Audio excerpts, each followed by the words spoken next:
तो इन महफिलों का मकसद ये है कि हम कुछ समझ के जाएं, कुछ सीख के जाएं, क्योंकि हमारी अमली जिंदगी से इस्लाम निकलता जा रहा है। घरों में इस्लाम नहीं, बहु बेटियों के लिबास में इस्लाम नहीं, कॉलेजेस और यूनिवर्सिटियों की तालीम में इस्लाम नहीं, हमारी शादियों के रस्म और रिवाज में इस्लाम नहीं, ईवान इक्तिदार में इस्लाम नहीं। जबकि नबी अकरम सल्लल्लाहु ताला अलैहि वसल्लम का इरशाद गिरामी है, कुल्लु उम्मती यदखुलून अल जन्नत इल्ला मन अबा। फरमाया मेरा हर उम्मती जन्नत जाएगा मगर वो नहीं जाएगा जिसने इनकार किया। असहाब रसूल ने हैरान होकर पूछा, या रसूल अल्लाह सल्लल्लाहु अलैहि वसल्लम किसने इनकार किया? आपकी नजर में मुनकिर कौन है? तो नबी अकरम सल्लल्लाहु ताला अलैहि वसल्लम ने इरशाद फरमाया, मन अतानी फकद दखलल जन्नता व मन असानी फकद अबा। फरमाया जिसने मेरी मान ली वो जन्नत जाएगा, और जिसने मेरी न मानी उसने इनकार किया और वो जहन्नम जाएगा।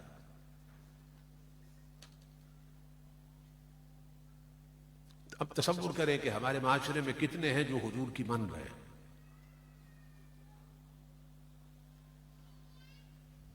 ये बेपर्दा बाजारों में फिरने वालियां हुजूर की मान रही हैं। ये टच मोबाइलों में इंडिया की फिल्मों के क्लिप भर के देखने वाले और गाने सुनने वाले हुजूर की मान रहे हैं।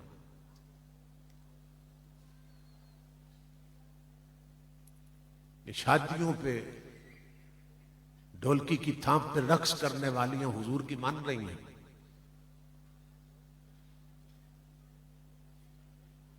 आजान सुनकर मस्जिदों में ना आने वाले हुजूर की मान रहे हैं। साहिबान निशाब होकर ज़कात न देने वाले हुजूर की मान रहे हैं। साहिब इस्तिताअत होकर हज न करने वाले हुजूर की मान रहे हैं। तराजू में तोलते हुए डंडी मारने वाले दुकानदार हुजूर की मान रहे हैं। ये हरामखोर ऑफिसर क्या हुजूर की मान रहे हैं। ये रब और रसूल के बागी हुक्मरान क्या हुजूर की मान रहे हैं। और इमामुल अंबिया फरमाते हैं, जिसने मेरी न मानी उसने इनकार किया और वो जहन्नम जाएगा।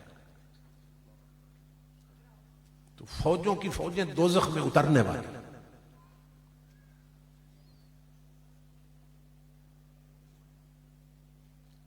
अब महफिलों में भी आने वालों की अक्सरियत इशा पढ़ के नहीं आती, फजर जाके नहीं पढ़ती, और यहां झूमते भी हैं, हाथों को झंडा भी बनाते हैं, दांत भी देते हैं, इमदाद भी देते हैं, मगर नमाजों से गाफिल।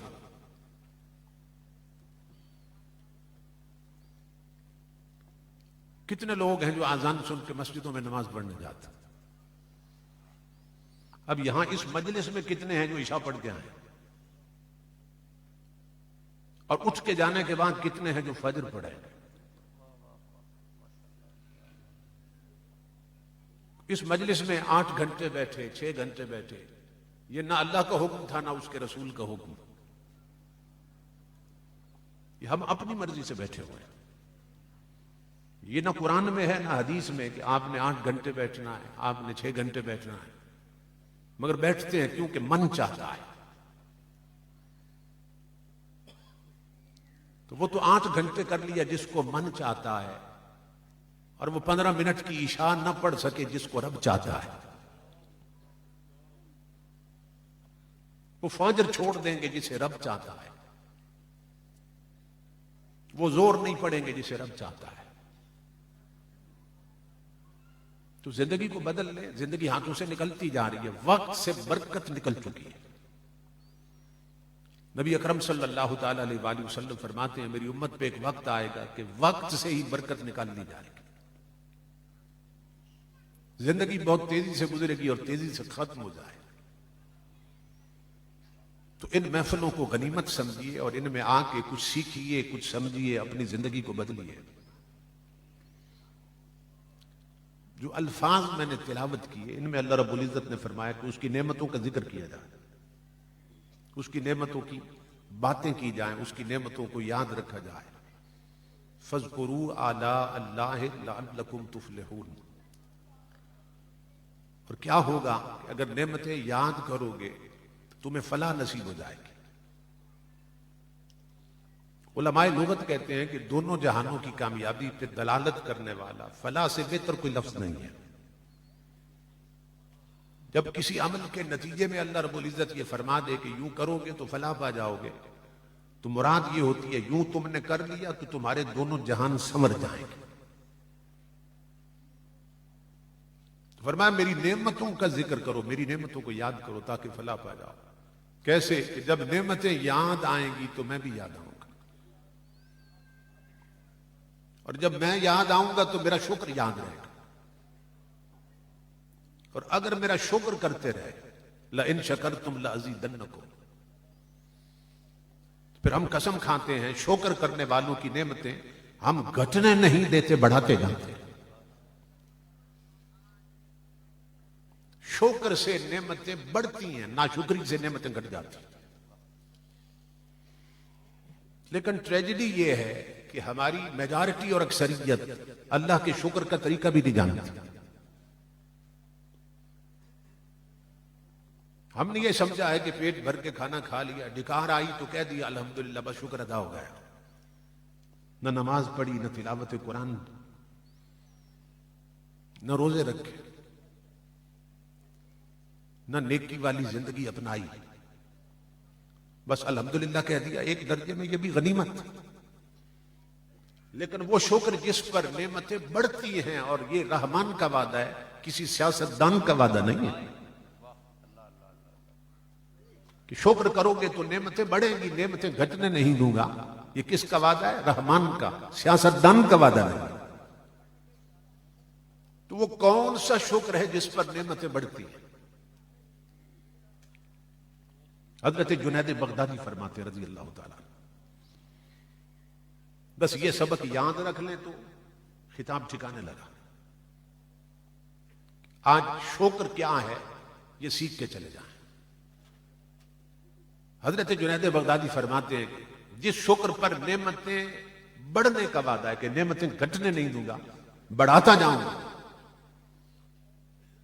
वो शुक्र ये है कि अल्लाह ने जो जो नेमतें तुम्हें दी हैं उसकी दी हुई नेमतों से उसकी नाफरमानी छोड़ दो।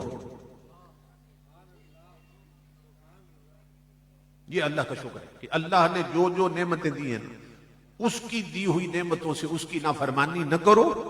ये अल्लाह का शुक्र है। अब भी बहुत से लोग नहीं समझे, मैं मिसालें देकर समझाता हूं। आंख अल्लाह की नेमत है कि नहीं? आंख अल्लाह की नेमत। अल्लाह फरमाता है मेरी इस नेमत का शुक्र अदा करो। क्या मतलब? इन आंखों के साथ वो चीजें देखना छोड़ दो जिनका देखना अल्लाह और उसके रसूल ने हराम कर दिया। कान अल्लाह की नेमत है कि नहीं? फरमाया मेरी इस नेमत का शुक्र अदा करो। क्या मतलब? इन कानों के साथ वो चीजें सुनना छोड़ दो जिनका सुनना अल्लाह और उसके रसूल ने हराम कर दिया। हाथ अल्लाह की नेमत है, फरमाया इसका शुक्र अदा करो। क्या मतलब? इन हाथों के साथ उस चीज को पकड़ना छोड़ दो कि जिसे हाथ लगाना अल्लाह और उसके रसूल ने हराम कर दिया। पांव अल्लाह की नेमत है, फरमाया इस नेमत का शुक्र अदा करो। क्या मतलब? इन पांव के साथ उन बेहयाई और बेगैरती के अड्डों पे जाना छोड़ दो कि जिधर चल के जाना अल्लाह और उसके रसूल ने हराम कर दिया। दिल और दिमाग अल्लाह की नेमत है, फरमाया इस नेमत का शुक्र अदा करो। क्या मतलब? इस दिल और दिमाग के साथ उन चीजों को सोचना भी छोड़ दो जिनको सोचना अल्लाह और उसके रसूल ने हराम कर दिया।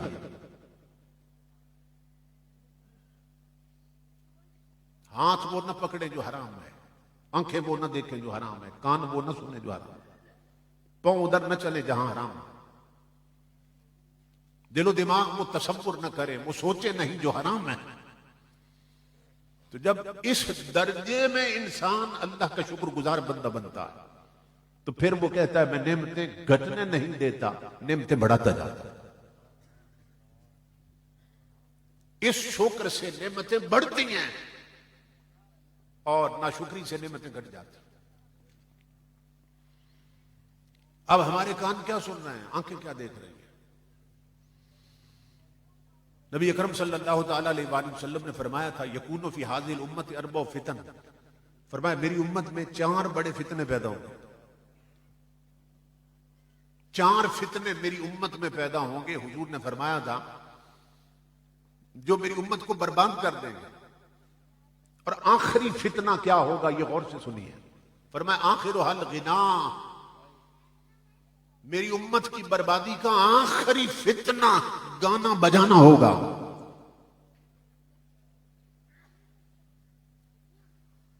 फरमाया जब उम्मत की मेजॉरिटी और अक्सरियत गाने सुनने में लग जाए तो समझना मेरी उम्मत की बर्बादी का वक्त आ गया।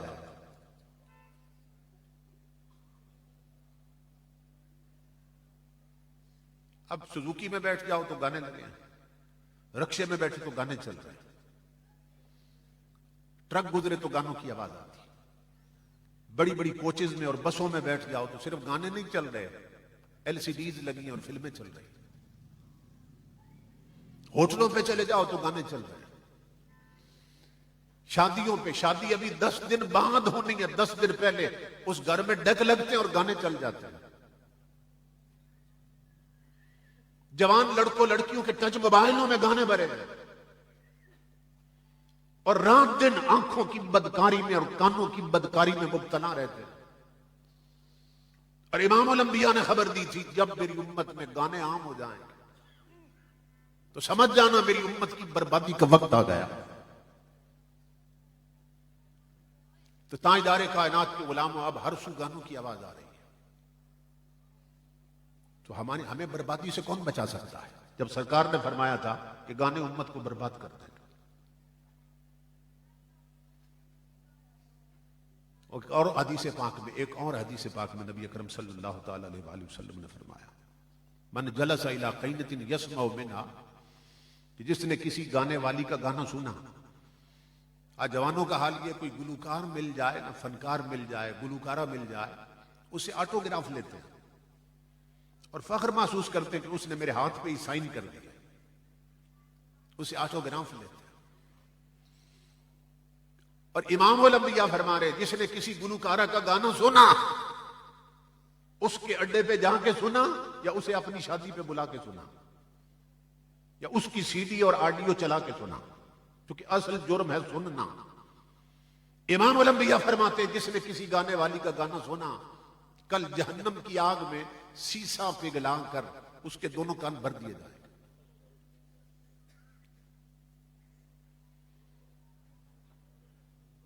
तो हमारी मेजॉरिटी और अक्सरियत गाने सुनने वाली अपने आप को कितने बड़े अजाब के लिए तैयार कर रही है। ये तवज्जो तलब बात। तो शादियों पे गाने मत चलाओ, क्योंकि एक और हदीस पाक में इमामुल अंबिया फरमाते हैं सौताने मलऊनाने फिद दुनिया वल आखिरा, 2 आवाजें ऐसी हैं अल्लाह को इतनी नापसंद है कि जिस जगह से वो आवाज बुलंद होती है ऊपर से अल्लाह की लानत उतरती है। ये 2 आवाजें अल्लाह को इतनी नापसंद है। कौन कौन सी आवाज? फरमाया रन्नतुन इंद मुसीबतिन व मिज़मारुन इंद नेमतिन। फरमाया जिस घर में कोई फौत हो जाए, मुसीबत आ जाए, उस घर में जब औरतें मर्द चीखते चिल्लाते हैं ना ऊंची आवाज में, ऊपर से अल्लाह की लानत उतरती है।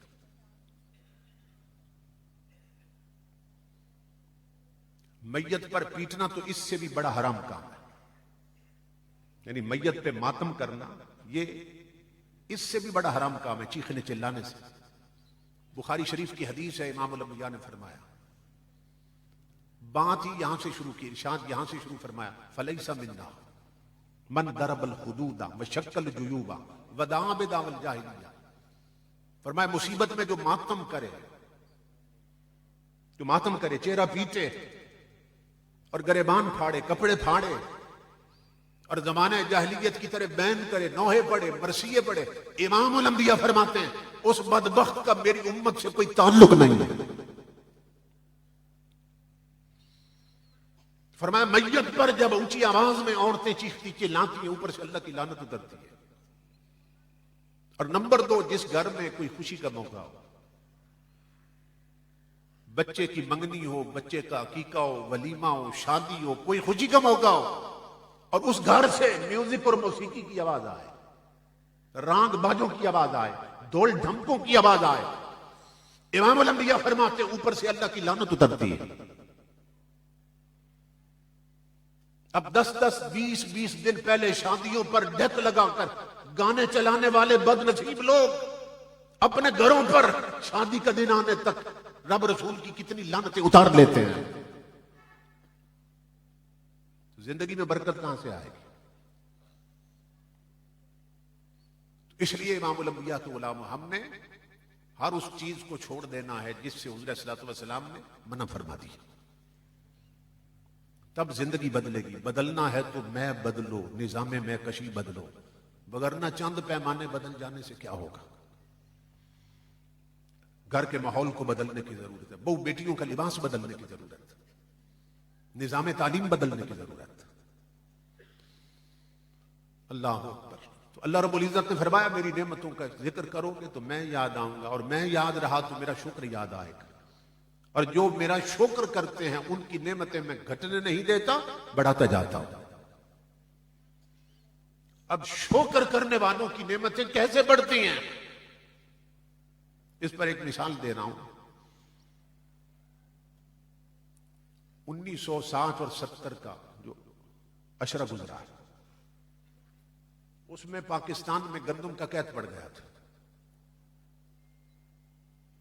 वजीर खुराक ने ऐलान किया, वजीर आजम ने ऐलान किया कि हम पाकिस्तानी अवाम से अपील करते हैं, गोदाम पर आटा खत्म हो गया, गंदम खत्म हो गई, इसका कैद पड़ गया है, तो लोग सब्जियां उबाल के इस्तेमाल करें, जो 2 रोटियां खाते हैं वो 1 खाएं, रोटी कम कर दें। क्यों? गंदम खत्म हो गई, गोदाम खाली हो गया, डिपुओं पर आटा खत्म हो गया।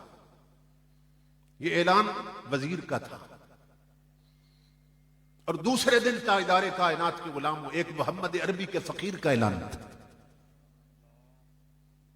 एक दिन वजीर का ऐलान था, दूसरे दिन एक फकीर का ऐलान था। वो कौन? हजरत बाबूजी साहब रहमतुल्लाह अलैह, गोलरा शरीफ वाले, हुजूर पीर सैयदना मेर अली शाह रहमतुल्लाह अलैह के साहबजादे।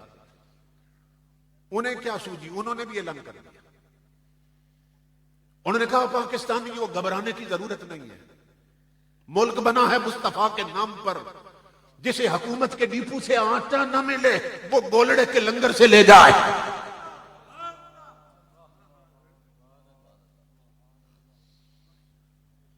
फरमाया घबराने की जरूरत नहीं, मुल्क बना है कलमे के नाम पर, जिसे हुकूमत के डिपू से आटा न मिले वो गोलड़े के लंगर से ले जाए। किसी ने पूछ लिया, हजरत जी बहुत बड़ा ऐलान कर रहे हैं, करोड़ों आवाम है पाकिस्तान में, अगर रुख हो गया गोलड़े शरीफ की तरफ तो क्या बनेगा? फरमाया खामोश हो जाओ, ये अपने अपने ताल्लुक की बात। फरमाया खामोश हो जाओ, ये अपने अपने ताल्लुक की बात। फरमाया हुकूमत का ताल्लुक अमेरिका के साथ है, गोलड़े का ताल्लुक मुस्तफा के मदीने के साथ।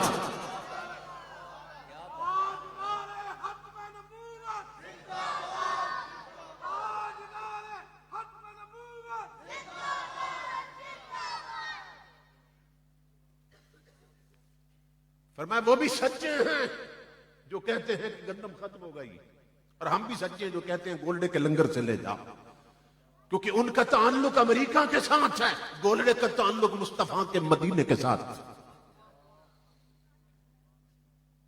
इसलिए किसी ने कहा ना रईस हूं ना अमीर हूं, ना मैं बादशाह ना वजीर हूं, तेरा इश्क है मेरी सल्तनत, मैं इसी का अदना फकीर हूं।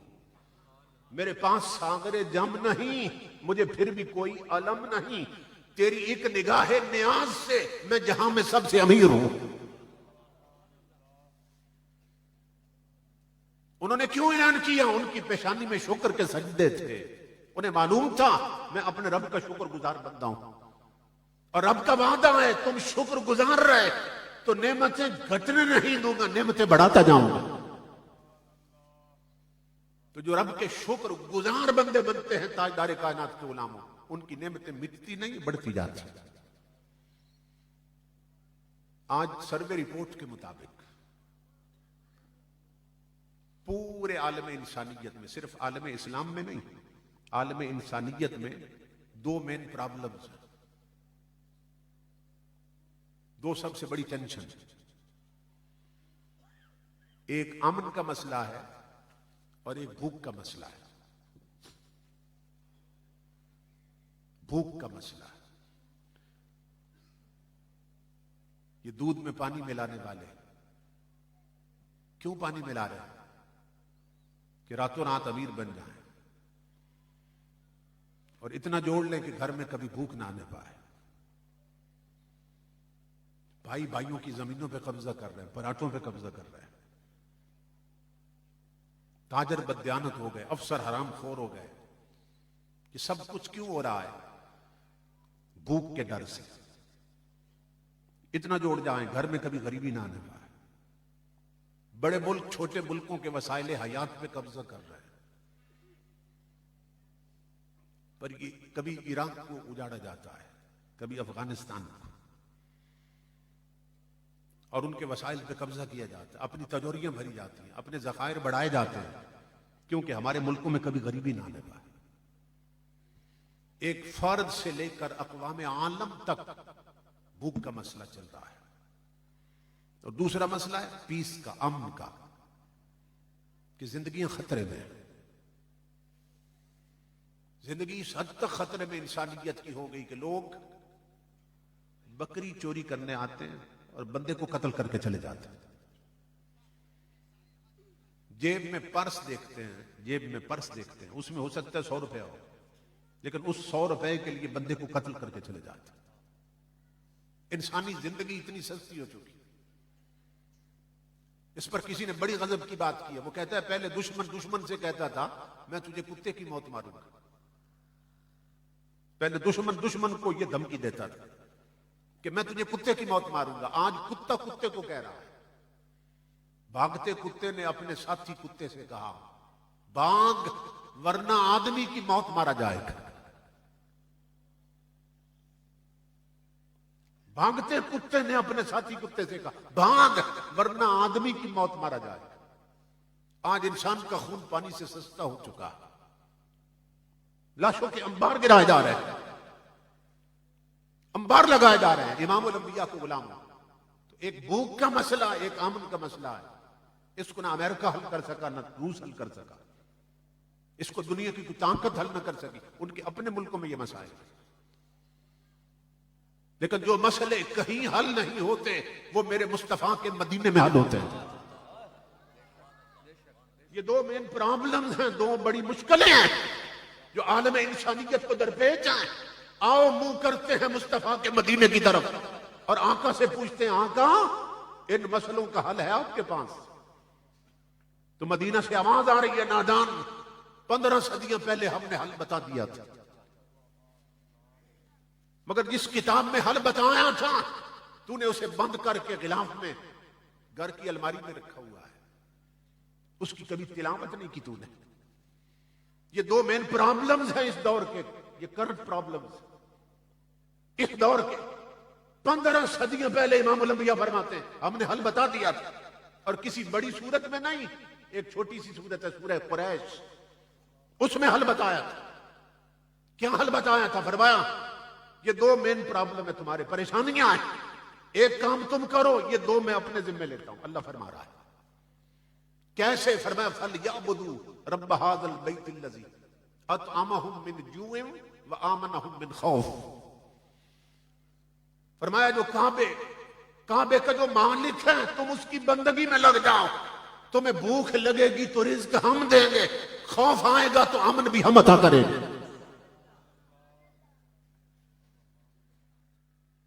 फरमाया तुम मेरी बंदगी में लग जाओ, अपनी जिंदगी मेरी बंदगी के सांचे में डाल दो। तो भूख लगेगी तो रिज्क हम देंगे, खौफ आएगा तो अमन भी हम अता करेंगे। तो ये उसका वादा है कि तुम उसकी बंदगी में रहो, उसकी इताअत में रहो, उसके महबूब की गुलामी में रहो। तो रिस्क भी देता है और अमन भी अता करता।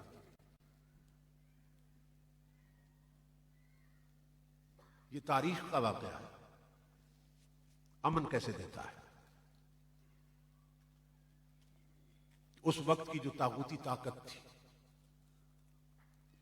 जैसे आज एक मुल्क अपने आप को सुपर पावर कहता है, अब वो सुपर से कहता है अब मैं सुप्रीम पावर हूं, और उनके पास बहरी बेड़े हैं, जिस इलाके का बेड़ा गर्क करना हो अपने बेड़े वहां भेज देता है।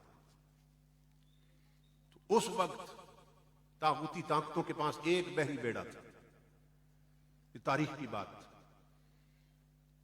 जिस इलाके को उजाड़ना होता अपना बहरी बेड़ा वहां भेज देता था और वहां बर्बादी ले आता था। तो उस वक्त की तागूती ताकत ने प्रोग्राम बनाया कि मुसलमान इस वक्त निहत्ते हैं, कमजोर हैं, तो अगर उन पे हमला किया जाए भरपूर तरीके से तो हम उनको निस्तो नाबूद कर देंगे, मिटा देंगे।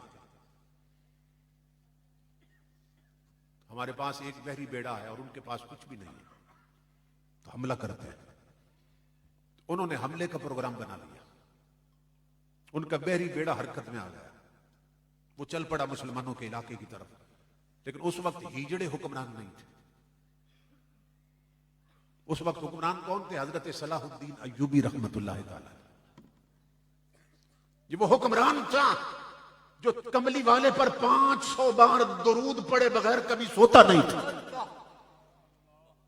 जिसके राबते मुस्तफा के मदीने से कायम थे, जिसकी खैरात कमली वाले के मदीने से आती थी, जो 500 बार रोजाना हुजूर पे दुरूद पड़ता था तब सोता था। वो हुक्मरान था। जब उसे मालूम हुआ कि बहरी बेड़ा हरकत में आ गया कुफर का और कल वो पहुंच जाएगा और ताजदार कायनात की उम्मत का खून बहेगा, औरतें बेवा होंगी, बच्चे यतीम हो जाएंगे, उसने क्या किया? सुनो गौर से। उसने मुजाहिदों को इकट्ठा किया, हजरत सलाहुद्दीन अय्यूबी ने।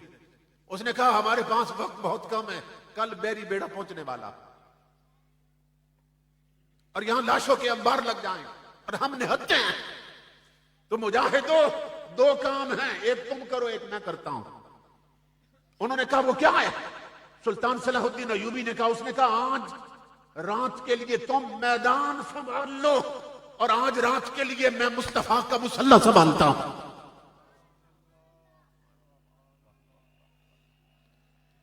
तुम मोर्चे और मैदान संभालो, मैं आज रात के लिए मुस्तफा का मुसल्ला संभाल लेता हूं। करीब मस्जिद अक्सा थी। हजरत सलाहुद्दीन अय्यूबी ने इशा की नमाज वहां पढ़ी जमात के साथ। जब नमाजी सारे चले गए ना, उसने अंदर से कुंडियां लगा दी। तन्हा रह गया सुल्तान सलाहुद्दीन अय्यूबी मस्जिद में, मस्जिद अक्सा। सर सजदे में रख दिया। कभी रुखसान रखता है जमीन पर, कभी पेशानी रखता है और रोकर अर्ज करने लगा, मेरे मौला मैं जानता हूं ये जो मुसीबत आ रही है बहरी बेड़े की शक्ल में, ये मेरी नालायकी के सबब से आ रही है, मगर तू जानता है तेरे महबूब पर दुरूद पड़े बगैर मैं कभी सोया नहीं। हुजूर की उम्मत के बच्चे यतीम हो जाएंगे, लाशों के अंबार लग जाएंगे। मौला वास्ता है तुझे कमली वाले मुस्तफा का, मदीना से कोई खैरात भेज, करम कर दे हुजूर की उम्मत पर। सारी रात सलाहुद्दीन अय्यूबी मुसल्ले पर रोता रहा है। रात गुजरने की खबर तब हुई उसे जब मस्जिद के मीनार पर मुअज्जिन ने फजर की आजान शुरू कर दी। उसने अंदर से कुंडियां खोली, नमाजी आए, फजर की नमाज भी जमात के साथ पढ़ी सलाहुद्दीन अय्यूबी ने। जमात के साथ पढ़ने के बाद जब सारे नमाजी निकले ना, सलाहुद्दीन अय्यूबी मस्जिद से निकला। मेन गेट के बाहर फटे कपड़ों में एक फकीर खड़ा था। उस फकीर ने यूं बाजू फैला दिए। उसने कहा सलाहुद्दीन बेटा आओ मेरे सीने लग जाओ। फकीर ने सीने लगा के माथा चूमा, कहा सलाहुद्दीन बेटा तुझे मुबारक हो, तेरे रात के आंसुओं ने दुश्मन का बेड़ा गर्क कर दिया है।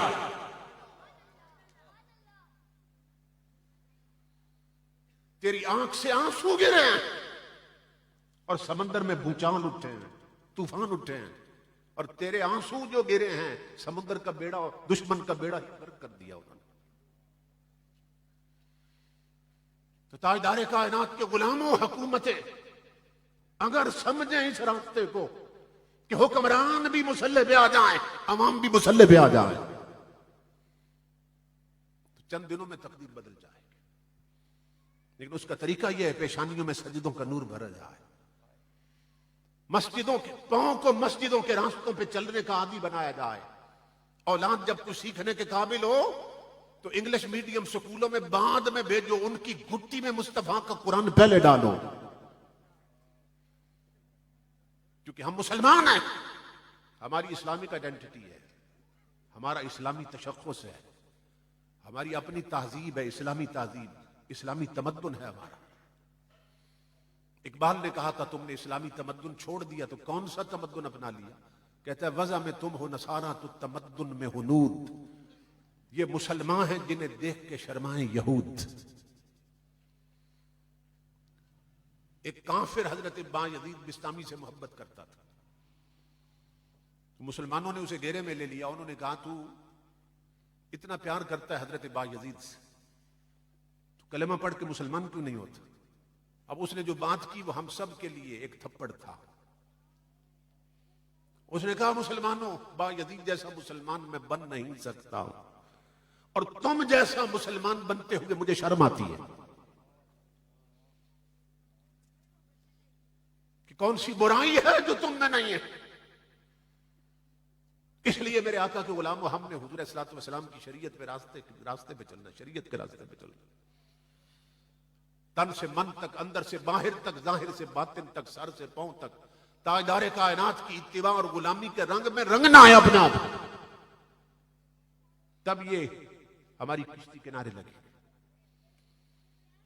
तो अल्लाह रब्बुल इज्जत फरमाता है मेरे शुक्रगुजार बंदे बन जाओ। अगर तुम शुक्रगुजार बन के रहे तो हम कसम खाते हैं तुम्हारी नेमतें घटने नहीं देंगे, नेमतें बढ़ाते जाएंगे। तो हमारी बर्बादी के जो असबाब हैं ताजदार कायनात ने जो बयान किए सल्लल्लाहु अलैहि वसल्लम, हमें उन असबाब की तरफ नहीं जाना, हर उस चीज से बचना है जिससे हुजूर सल्लल्लाहु अलैहि वसल्लम ने हमें रोक दिया। कुरान पढ़ने वाले बन जाओ।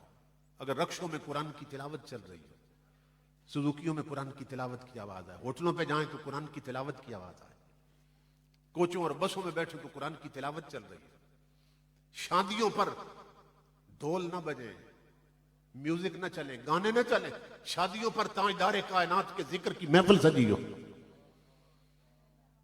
हारसू इमामुल अंबिया के गुलामों, अगर रहमतों वाले काम किए जाएं, अल्लाह की रहमतों की बरसात होगी, मदीने से खैरात आएगी, अर्श इलाही से फजल उतरेगा, और कौम की हिचकोले खाती हुई जो कश्ती है ये किनारे लग जाएगी।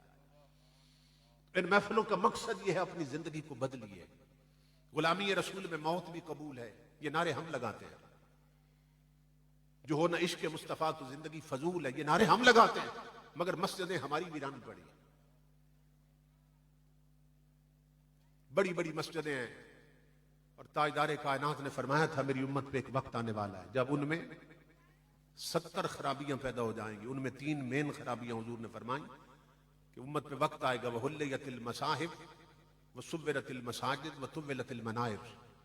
हुजूर ने फरमाया मेरी उम्मत पे वक्त आएगा हर घर में कुरान सजा संवरा पड़ा होगा, मगर पढ़ने वाला कोई नहीं होगा।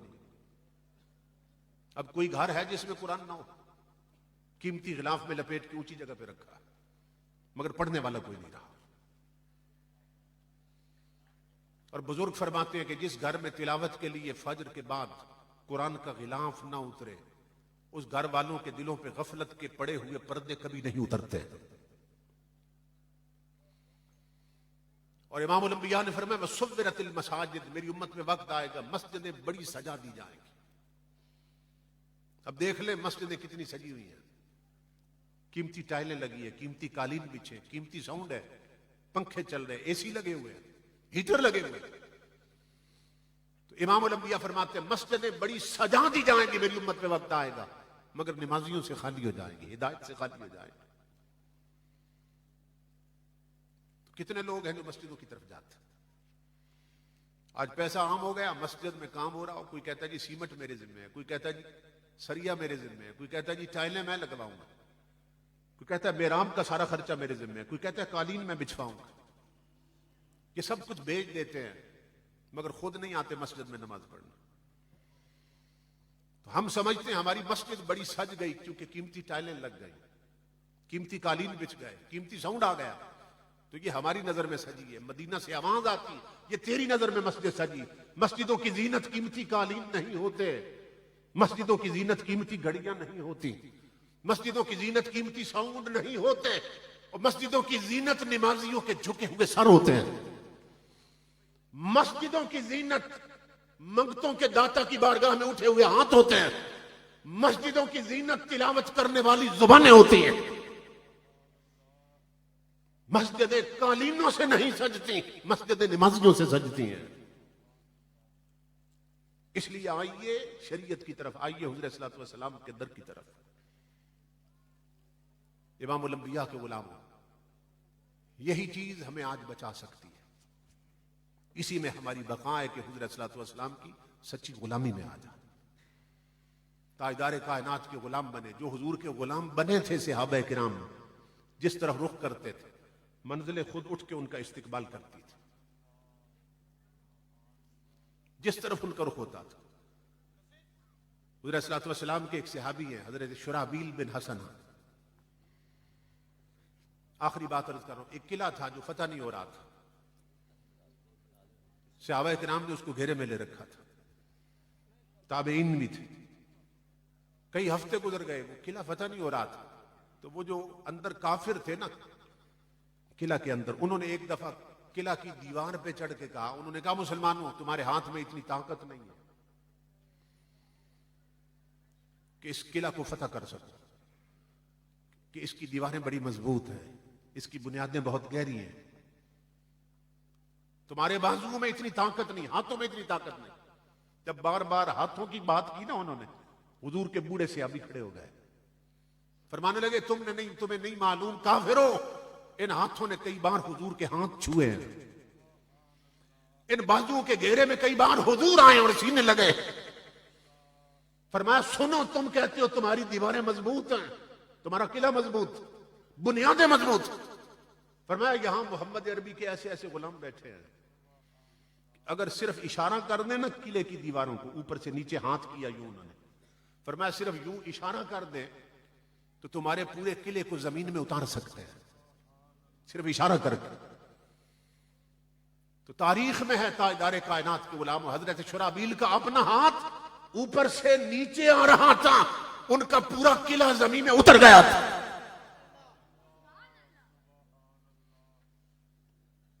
कौन सी कुव्वत थी? इसलिए कि वो हाथ ताजदार कायनात की गुलामी में रहते थे, वो जिस्म हुजूर की गुलामी में रहता था, वो आंखें ताजदार कायनात के तसव्वुर में रोती थी, वो जिस्म हुजूर के हिज्र में पिघलते थे, वो तन से मन तक मोहम्मद अरबी के गुलाम थे। इसलिए गर्दशें उनका तवाफ करती थी। तो है तुझको संभलना तो है, अब वक्त संभल जा, ए बहरे अमीक अपने किनारों से उछल जा, गाफिल तुझे पाकर ले आए हैं फिर जाल, तू बाज है बुलबुल नहीं बुस्तान से निकल जा, बातिल से न डर जंग के मैदान में उतर जा, रख हक पे नजर माहू सुरैया से गुजर जा, कि तुझको हुसैन इब्ने अली ने ये वसीयत, मरना है तो डर मौत से, जीना है तो मर जा, तकदीर इलाही के नविश्ते भी वही हैं, अल्लाह भी वही, उसके फरिश्ते भी वही हैं, उतरेंगे मलाइक तेरी इमदाद को अब भी, गर जाते खुदा से तेरे रिश्ते भी वही हैं।